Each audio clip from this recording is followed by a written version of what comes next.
को फिल नहीं करना है। बहुत से लोग कन्फ्यूज़ हो जाते हैं, यहाँ पे कुछ भी भर देते हैं, जिसके कारण होता क्या है कि यहाँ पे उसका फॉर्म जो है गलत हो जाता है। तो हेलो दोस्तों, स्वागत है आपका अपने चैनल में। आज की वीडियो में आपको बताने वाला हूं कि अगर आपने यहाँ पे अपने एसबीआई अकाउंट की केवाईसी के लिए अप्लाई किया हुआ था अपने ड्राइविंग लाइसेंस को आधार मानकर, यानी कह सकते हो कि ड्राइविंग लाइसेंस की आइडेंटिटी के आधार पर अगर आप अपने एसबीआई अकाउंट में यहाँ पे केवाईसी कराने की सोच रहे थे, जिससे हुआ क्या है फ्रेंड कि कुछ मिस्टेक हुई है, जिसकी वजह से आपका जो एप्लीकेशन फॉर्म है वो रिजेक्ट कर दिया गया है। तो आज की वीडियो में आपको बताने वाला हूँ कि आपने बेसिक गलतियाँ क्या की होंगी। वीडियो बहुत जबरदस्त होने वाली है, बहुत शानदार होने वाली है, और मैं आपको ये भी बताऊंगा कि आपको फॉर्म भरते वक्त कौन सी गलती नहीं करनी है, कैसे आपको प्रॉपर वे में यहाँ पे प्रोसेस को यहाँ पे फॉलो करना है। आज की वीडियो में प्रॉपर बताने वाला हूँ। वीडियो शुरू करने से पहले मेरा आपसे छोटी सी रिक्वेस्ट है कि आप लोग चुपके से वीडियो देख लेते हो किंतु चैनल को सपोर्ट नहीं कर रहे हो, सपोर्ट कर लीजिए, सब्सक्राइब कर लीजिए, फ्री ऑफ कॉस्ट है। चलिए शुरू करते हैं। तो फ्रेंड अब बात करते हैं कि आखिरकार हमारा जो ड्राइविंग लाइसेंस है, अगर उसके बेसिस पे अगर हमारी रिक्वेस्ट को यहाँ पे डिक्लाइन कर दिया गया तो क्यों कर दिया गया है। तो फ्रेंड देखिए, हम लोग गलती क्या करते हैं,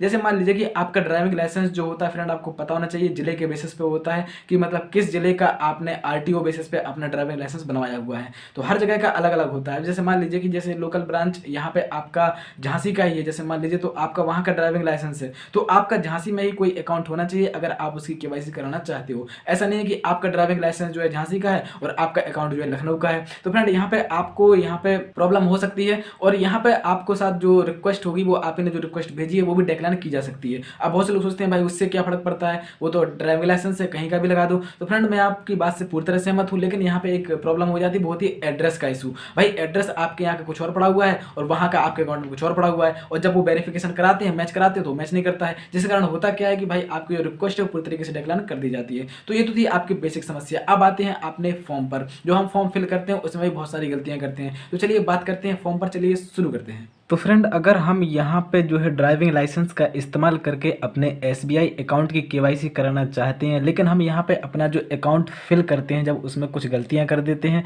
जो कि अधिकतर जो फॉर्म फिल करते हैं वो करते ही करते हैं। कौन कौन सी गलतियाँ करते हैं और आपको क्या क्या नहीं करना है, कैसे सही फॉर्मेट में भरना है, आज की वीडियो में हम वही बात करने वाले हैं। बस मेरी आपसे छोटी सी रिक्वेस्ट है यार कि आप लोग के लिए मैं इतनी मेहनत करता हूँ, आप लोग देख पा रहे हैं कि मैं आप लोग के लिए बैंक से फॉर्म लेकर आया हूँ, ताकि मैं आपको प्रॉपर वे में बता पाऊँ, ताकि आप लोगों का समय बच सके और आप गलतियां ना कर पाओ। बस मेरी आपसे एक छोटी सी गुजारिश है कि आप अपने चैनल को यहाँ पे सब्सक्राइब कर लीजिए और वीडियो को लाइक कर लीजिए। इससे ज़्यादा दोस्त मेरे मैं आपसे कुछ नहीं चाहता हूँ, बस सपोर्ट कर लीजिए। चलिए चलते हैं। अब देखिए यहाँ जो ऊपर की ओर है जो पोर्शन आपको दिया गया है वो यहाँ पे लिखा हुआ है क्या, मैंडेटरी है, यानी कह सकते हो कि ये आपकी बेसिक इन्फॉर्मेशन है, ये आपको फिल करनी ही है। और अधिकतर लोग बेसिक इन्फॉर्मेशन भरने में ही गलतियाँ कर देते हैं। तो चलिए हम पहले इस पर बात करते हैं। यहाँ पे आता बैंक का नाम, सबसे ऊपर की ओर आपको दिख रहा है बैंक, तो बैंक का नाम आपको यहाँ पे ऊपर की ओर दिया गया है फ्रेंड। आपको ज़्यादा दिमाग नहीं लगाना है, आपको स्टेट बैंक ऑफ इंडिया यहाँ पे लिख देना है।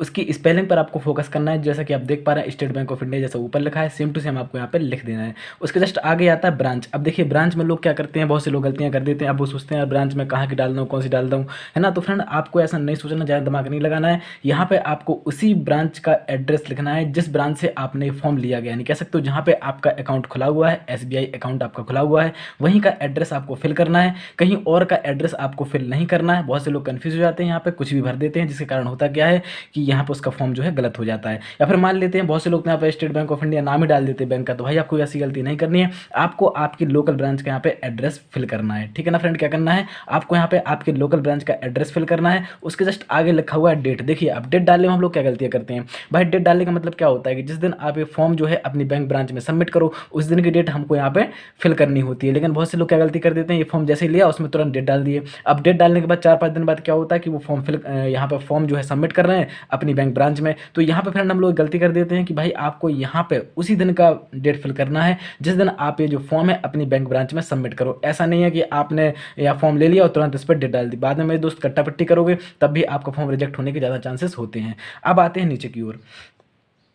तो यहाँ पे लिखा हुआ है first applicants name and second applicant names. देखिए यहाँ पे बहुत से लोग कंफ्यूज हो जाते हैं, वो सोचते हैं यार यहाँ पे मुझे अपना पहले नाम लिखना होगा और यहाँ पे अपना सरनेम लिखना होगा। यानी फर्स्ट एप्लीकेंट नेम का मतलब क्या है कि मुझे अपना नाम डालना है यहाँ पे। जैसे मान लीजिए मेरा सरनेम रजक है, तो यहाँ पे मुझे क्या पहले लिखना पड़ेगा पवन, आगे नीचे लिखना पड़ेगा क्या, रजक। तो फ्रेंड ऐसे बहुत से लोग डालते हैं, लेकिन ऐसा नहीं है फ्रेंड, हम लोगों को गलती नहीं करनी है फ्रेंड। इसका मतलब ये होता है कि अगर आपका खाता ज्वाइंट है, नहीं कह सकते किसी दूसरे पर्सन के साथ जुड़ा हुआ है, तब जाके आपको ऊपर वाले पोर्शन पर आपको अपना नाम डालना होता है और जिसके साथ आपका खाता जुड़ा हुआ होता है उसके नीचे उसका नाम डालना होता है। अगर आपका खाता सेल्फ है तो फ्रेंड आपको यहाँ पे नीचे नहीं डालना है किसी का भी नाम, केवल आपको ऊपर की ओर अपना नाम डाल देना, पूरा नाम डाल देना एक ही बार में, और उसके बाद आपको नीचे वाला पोर्शन जो है खाली छोड़ देना है। उसके जस्ट नीचे आता है क्या, account number. Friend account number आपकी पासबुक में दिया गया होगा, आपको ज़्यादा दिमाग नहीं लगाना है, आपकी पासबुक में दिया गया होगा और उस पासबुक से आपको यहाँ पे सिंपल वे में क्या करना है, यहाँ पे आपको फिल कर लेना है। अब यहाँ पे आप फिल कर दोगे तो यहाँ पे आप गलती, वैसे अकाउंट नंबर में गलतियाँ नहीं होती हैं, लेकिन हम लोग क्या कर देते हैं कि कभी कभी जैसे मान लीजिए कि उसका जो अंक होते हैं उसको फिल करने में गड़बड़ कर दिया, जैसे मान लीजिए 7 की जगह 8 लिख दिया, 8 की जगह 9 लिख दिया, तो इसमें ये गलती कर देते हैं और बाकी अकाउंट नंबर पे हम लोग गलतियाँ नहीं करते हैं। अब जस्ट आगे आता है मोबाइल नंबर। देखिए मोबाइल नंबर बहुत कॉमन सी गलती हम लोग ये कर देते हैं कि भाई हम लोग को नहीं पता होता कि हम मोबाइल नंबर कौन सा डालना है, हम लोग कोई भी मोबाइल नंबर उठा के डाल देते हैं, अपने घर का डाल दिया, अपने पापा का डाल दिया, अपने भाई का डाल दिया, अपनी बहन का डाल दिया। तो भाई आपको ऐसा नहीं करना है, आपको यहाँ पे वही मोबाइल नंबर लिखना है जो कि आपके बैंक अकाउंट में रजिस्टर्ड हो। ऐसा नहीं है कि आपने कोई मोबाइल नंबर यहाँ पे लिख दिया फिर बाद में कहो सर मेरे तो OTP आना बंद हो गए। तो सीधी सीधी बात है भाई, आपको यहाँ पर रजिस्टर्ड मोबाइल नंबर ही डालना है, तभी जाके आपका जो फॉर्म है वो पूरी तरीके से यहाँ पे एक्सेप्ट किया जाएगा। अब आते हैं अपनी प्रॉब्लम पर। आखिरकार हमारी प्रॉब्लम क्या है भाई, हम किसका यहाँ पे इस्तेमाल करके जो है अपनी जो है यहाँ पे करवाना चाहते हैं क्या, KYC।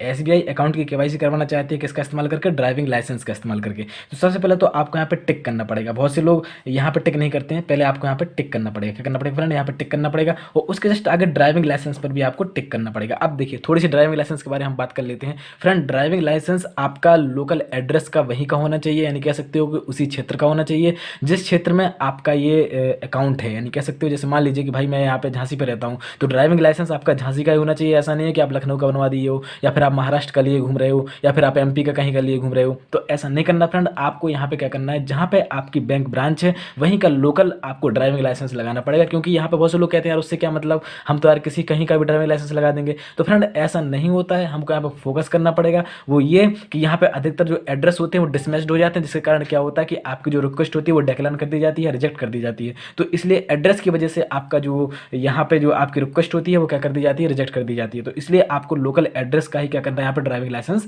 लगाना है। चलिए ये तो थी ड्राइविंग लाइसेंस की बात। अब क्या करना है भाई, आपको कुछ नहीं करना है, अब आपको दूसरे वाले पेज पर आ जाना है। तो फ्रेंड देखिए अब यहाँ पे हम लोग गलतियाँ क्या कर देते हैं, यहाँ पे हम लोग गलतियाँ कर देते हैं, बहुत रेयर सी बात है। हम यहाँ पे कर देते हैं जैसे यहाँ पे लिखा हुआ फर्स्ट अकाउंट होल्डर सिग्नेचर। अब बहुत से लोग अपने सिग्नेचर भूल जाते हैं, उनको पता ही नहीं होता हमारे सिग्नेचर क्या है, तो भाई कुछ ही वो जल्दबाजी में लिख देते हैं, वो ये भूल जाते हैं भाई अगर हम अपने सिग्नेचर अपने याद करके नहीं लिखेंगे जो कि हमारे बैंक ब्रांच में सबमिट हैं, हमारे बैंक अकाउंट में लगे हुए हैं, अगर वही सिग्नेचर आप यहाँ पे नहीं करोगे तो 110% आपका जो फॉर्म है पूरी तरह से रिजेक्ट कर दिया जाएगा। क्यों, क्योंकि बैंक पकड़ लेगा कि भाई ये आपका फॉर्म है ही नहीं, पता नहीं किसने भर के दिया है, सिग्नेचर ही मैच नहीं खा रहे हैं।